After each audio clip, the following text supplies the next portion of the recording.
안녕하세요. 법무법인 발을정 군인방위산업센터 김민재 변호사. 네, 강병철 변호사입니다.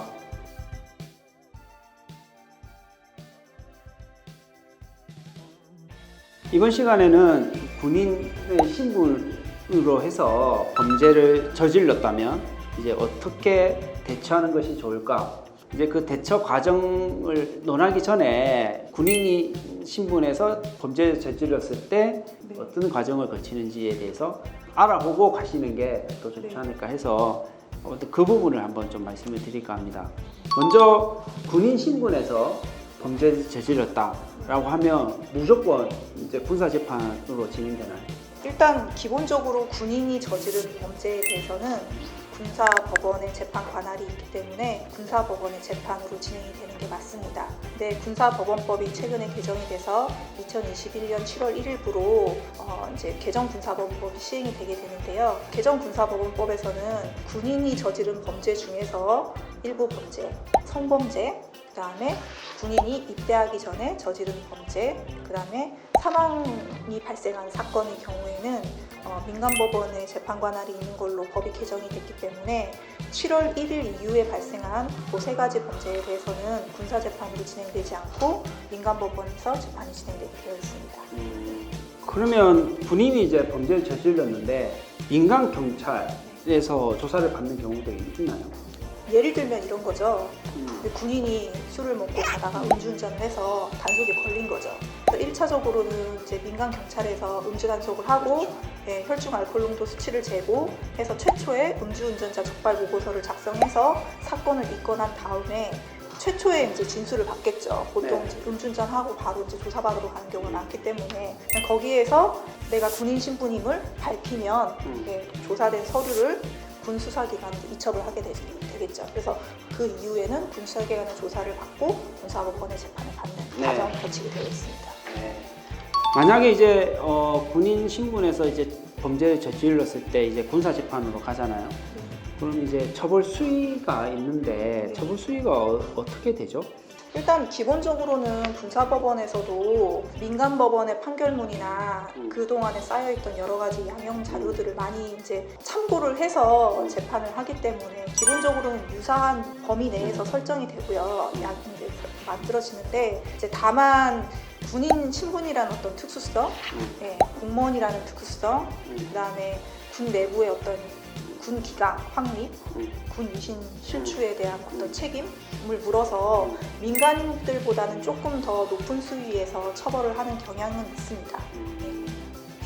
그러면 이제 군사 재판이 이제 만약에 진행이 된다라고 했을 때 소요 기간은 어떻게 될까요? 사실 이게 사안마다 너무 달라서 뭐 딱히 뭐 이런 사건은 얼마 정도 걸릴 겁니다, 이런 사건은 얼마 정도 걸릴 겁니다라고 말씀드릴 수 있는 부분은 없고요. 다만 한 가지 이제 만약에 영장이 집행이 돼서 구속이 된 경우에라고 한다면 구속 기간이 법에 딱 정해져 있거든요. 그러니까 군사경찰에서는 10일간만 구속할 수가 있고요.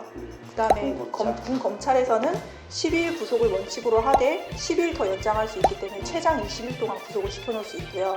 그다음에 1심 재판으로 넘어가게 되면 원래 기본으로는 2개월, 그다음에 2개월, 두 번에 한해서 연장을 할 수 있기 때문에 최장 6개월까지 구속을 시켜놓을 수 있습니다. 그러니까 이 기간을 넘어가게 되면 석방을 시켜야 되기 때문에 그 기간에 맞춰서 좀 빨리 신속하게 진행하는 건 있죠. 구속 사건은 어느 정도 이제 기간의 날짜가 이제 나오는데 구속 사건 아닌 불구속 사건의 경우에는 정말 이제 그러니까 이게 재판마다 또는 수사 단계마다 다투냐 안 다투냐 또 범죄 사실이 적으냐 많으냐에 따라서 이제 좀 달라질 수 있겠네요. 네, 알겠습니다. 그러면 이제 일반인들 입장에서는 간혹 이제 저희들이 이제 상담 전화를 받아보면 수사에 들어가면 이제 입건이 됐다라고 하는데 입건 단계부터 변호사를 선임해도 되나요? 군 사건의 경우에 또 특수성이 있다 보니까 그런 부분에서 이제 문의 전화가 한 번씩 오는 경우가 있어요. 어떻습니까? 조사 과정에서 이제 변호사를 선임을 할 수 있는 건지 또는 한다면 그게 더 좋은 건지 이런 부분이 궁금해 하실 것 같은데 제가 상담하면서 가장 이제 안타깝게 생각하는 부분이 그런 거예요. 그러니까 병사가 있는데 영 내에서 가혹행위, 그렇죠. 그다음에 뭐 성추행 이런 걸로 이제 입건이 돼요. 네. 근데 병사도 자기가 저지른 일이 얼마나 큰 일인지 잘 모르고 집에 부모님한테 나 이런 걸로 지금 조사를 좀 받았는데 그냥 뭐 한 연청 며칠 갔다 올 것 같아요 이렇게 단순하게 얘기를 하면 부모님도 쉽게 생각하는 경우들이 있어요. 근데 막상 열어보면 성범죄, 군인 등 강제추행, 군인 등 강제추행은 벌금형이 없고 징역형밖에 없거든요. 폭행 막 이런 걸로 막 제명이 달려가지고 조사를 받는 이제 상황이 되는 거죠. 처음에 조사 받을 때는 모르고 있다가 이제 기소되기 직전에 너 뭐 지금 이렇게 되면 이제 기소될 거다, 재판 넘어갈 거다라고 얘기를 들으면 그제서야 이 사건의 심각성을 느끼고 부모님도 심각성을 느끼고 저희한테 부랴부랴 전화가 오는 경우가 있거든요.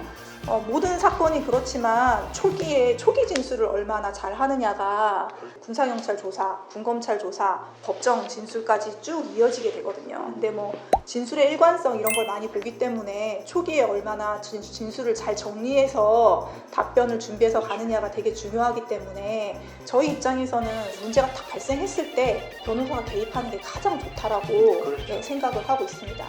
뭐 김 변호사님 말씀처럼 이제 조사 과정에서 최초로 이제 진술하기 전에 선임하는 게 일단은 제일 좋은 거라는 거죠. 병사들 사건의 경우에 말고 간부들 같은 경우에도 죄가 인정이 되는데 변호사를 선임을 해야 되나 말아야 되나를 고민하시는 분들이 있어요. 그러니까 예를 들면 이제 죄가 인정이 되는데 주변에서 야, 반성하는 모습을 보여야지 변호사 선임했다는 얘기 들리면 수사기관에서도 안 좋게 생각한다. 그러니까 최대한 자중하는 모습 보이고 반성하는 모습 보이고 변호사 선임하지 말고 그렇게 해라 라는 주변의 권유를 많이 받는다고 하더라고요. 근데 막상 보면은 그렇게 했음에도 불구하고 본인한테 유리한 결과가 나오지 않는 경우들이 있거든요. 근데 변호사 선임할 수 있는 권리는 피의자, 피고인에게 당연하게 주어지는 권리이기 때문에 그 권리를 행사했다고 해서 군 수사기관이나 일반 뭐 수사기관에서 그 사람이 반성하지 않고 있네? 이렇게 절대 생각하지 않는다라는 거죠. 근데 그런 오해를 하지 마시고 선임을 하든 안 하든 일단은 상담을 한번 받아보시는 게 본인한테 어떤 게 가장 최선의 선택인지 알 수 있는 방법이니까 좀 상담을 먼저 받아보시라고 좀 말씀드리고 싶습니다. 자, 마지막으로 그러면 우리 군인 신분에서 이제 범죄를 저질러서 반드시 또 따르는 절차가 있잖아요. 징계 절차가 있는데 이 징계와 관련해서 부분에서는 좀 어떤 이제 코멘트나 또는 그 징계를 최소화할 수 있는 방법이라든가 이런 부분에 대해서 좀 말씀 좀 해주시죠. 형사 사건과 징계 사건은 동일한 사실관계에 대해서 형사처벌도 받을 수 있고 징계처벌도 받을 수 있거든요. 그래서 형사 절차가 진행이 되고 그 형사에서 어찌됐든 무죄가 나왔다고 한다면 반드시 징계 절차가 뒤따르게 되어 있어요. 근데 이제 징계를 받지 않는 경우는 이제 몇 가지 경우가 있겠죠. 혐의 없음. 그 다음에 재판으로 갔는데 무죄가 선고된 경우에는 이 혐의 사실에 대해서는 처벌할 수가 없다라는 거니까 징계도 당연히 따르지 않겠죠. 근데 과거에는 이제 유죄 판결이 나더라도 집행유예 이상이 나오면 당연 제적이 되기 때문에 징계를 하지 않는 경우가 있었는데 요새는 이제 그것도 이제 지적사항이 나와서 왜 형사처벌을 받았는데 징계를 안 하고 내보내느냐 그런 이제 지적사항이 나와서 유죄 판결이 선고가 되고 7일 이내에 항소를 할 수 있잖아요. 항소기간이 도과를 해야지만 형이 확정이 되는데 형이 확정돼야지만 군인 신분을 잃게 되거든요. 그러니까 군인 신분을 최종적으로 잃기 전 그 7일 이내에 징계 절차를 개시해가지고 징계를 한다라고 저희가 얘기를 들었거든요. 그래서 이제는 어쨌든 혐의 없음이나 무죄 판결을 받지 않는 이상은 징계를 다 하도록 되어 있어가지고 징계를 이제 받을 수밖에 없고요. 군 징계를 최소화할 수 있는 방법은 결국에는 군사법원에서 혐의가 있는 걸로 인정을 했기 때문에 이걸 이제 뭐 혐의 없음 변론을 할 수는 없어요. 저희 입장에서도 혐의를 인정하고 대신 최대한 양형 자료, 어떤 유리한 양형 자료가 있는지를 발굴을 해서 최대한 잘 정리를 해서 징계위원들한테 보여주고 최소한으로 할 수 있도록 그렇게 해야 할 것 같고요. 과거에 저희가 했던 사례 중에 성범죄인데 이제 형사는 잘 정리가 돼서 기소유예 처분을 받았는데 기소유예라는 건 혐의는 있지만 한번 봐준다. 그렇죠. 한번 봐준다라는 선처해준다라는 의미이기 때문에 징계를 피할 수는 없거든요. 징계에서는 또 잘 변론을 해서 원래 징계 양정 기준상 성범죄, 그러니까 성폭력 사건. 네, 그런 사건에 대한 양형 기준이 기본이 정직이거든요. 중징계로 시작을 하는데 저희가 그때 변론했던 그쵸. 사건은 근신 처분을 받아서 그쵸. 사실 정직 밑에 감봉이 있고 감봉 밑에 근신이 있는데 두 단계나 낮춰서 받았으니까 양형 변론을 아주 잘한 케이스가 되겠죠. 그러니까, 그렇게 준비를 하셔야 될 것 같아요. 어차피 군인 신분에서 그러니까 실수로 잘못을 했던 아니면은 순간적인 이 충동에 의해서 잘못을 했던 일단 일어난 거에 대해서는 어떻게 할 수가 없잖아요. 그 과정에서 최대한 이제 법이 허용하는 범위 내에서 관대한 처분 받으려면 또 변호사의 교육을 당연히 받아야 되고 또는 내가 억울하게 인정할 수 없는 죄까지 또 처벌을 받으면 얼마나 억울하겠습니까? 그래서 변호사의 교육을 받는 게 힘든 상황을 헤쳐갈 수 있는 하나의 이제 요소가 되지 않을까 그런 생각을 해봅니다.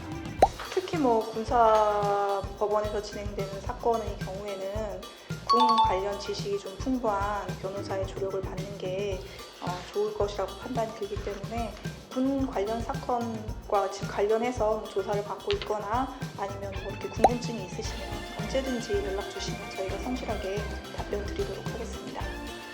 이상 군인방위산업센터 김민지 변호사 네, 강백철 변호사였습니다. 감사합니다.